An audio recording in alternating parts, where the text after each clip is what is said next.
Among the trains at Strasbourg station, once a month a special charter pulls in.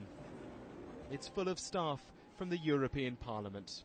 Because every 4 weeks, for just 4 days, at a cost of £150 million a year, the Eurocrats from Brussels move their offices and work to a different city. And so if you were looking for reasons for Britain to leave the EU, you might well start here. Some call it a circus.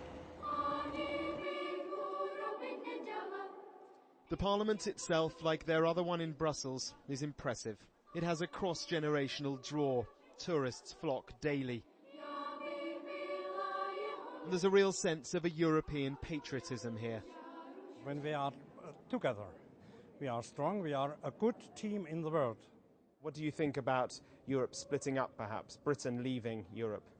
That would not be good.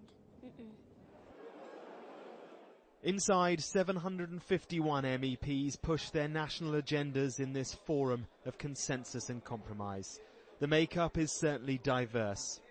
A former Miss Italy, a convicted IRA bomber turned politician, a champion poker player, and a county cricketer from the West Midlands.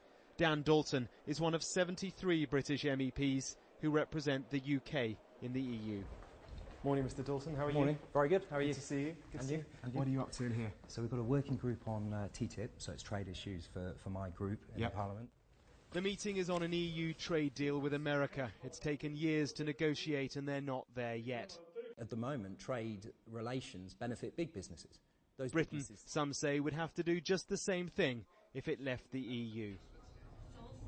From there, Mr. Dalton's off for more meetings and the impromptu ones on the way. Hi, Andreas. Good. How are you? Monsieur? Monsieur? Pascal Foyoy is the chief usher here, a Frenchman who's been in the job for 20 years.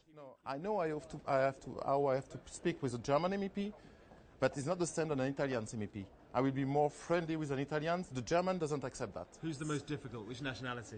The French one.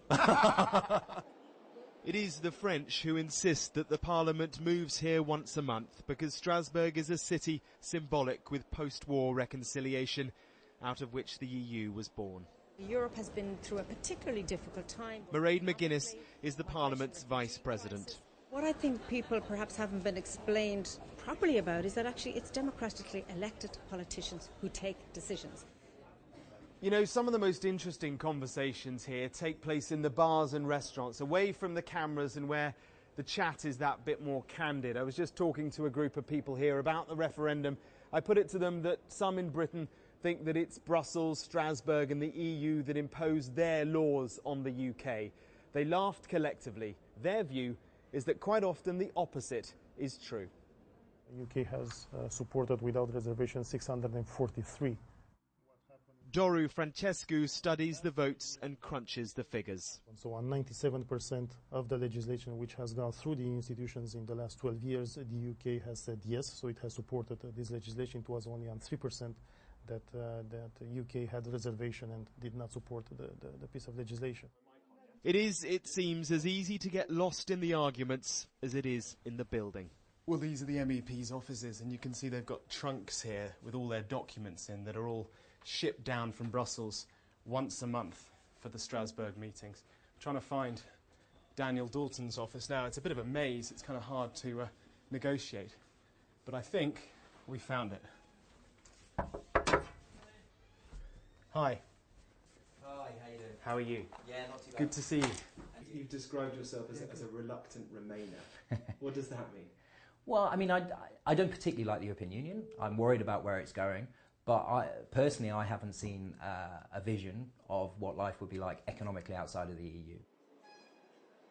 This is a place which functions on consensus, but the UK's future here will be decided another way, in or out. Mark Stone, Sky News, in Strasbourg.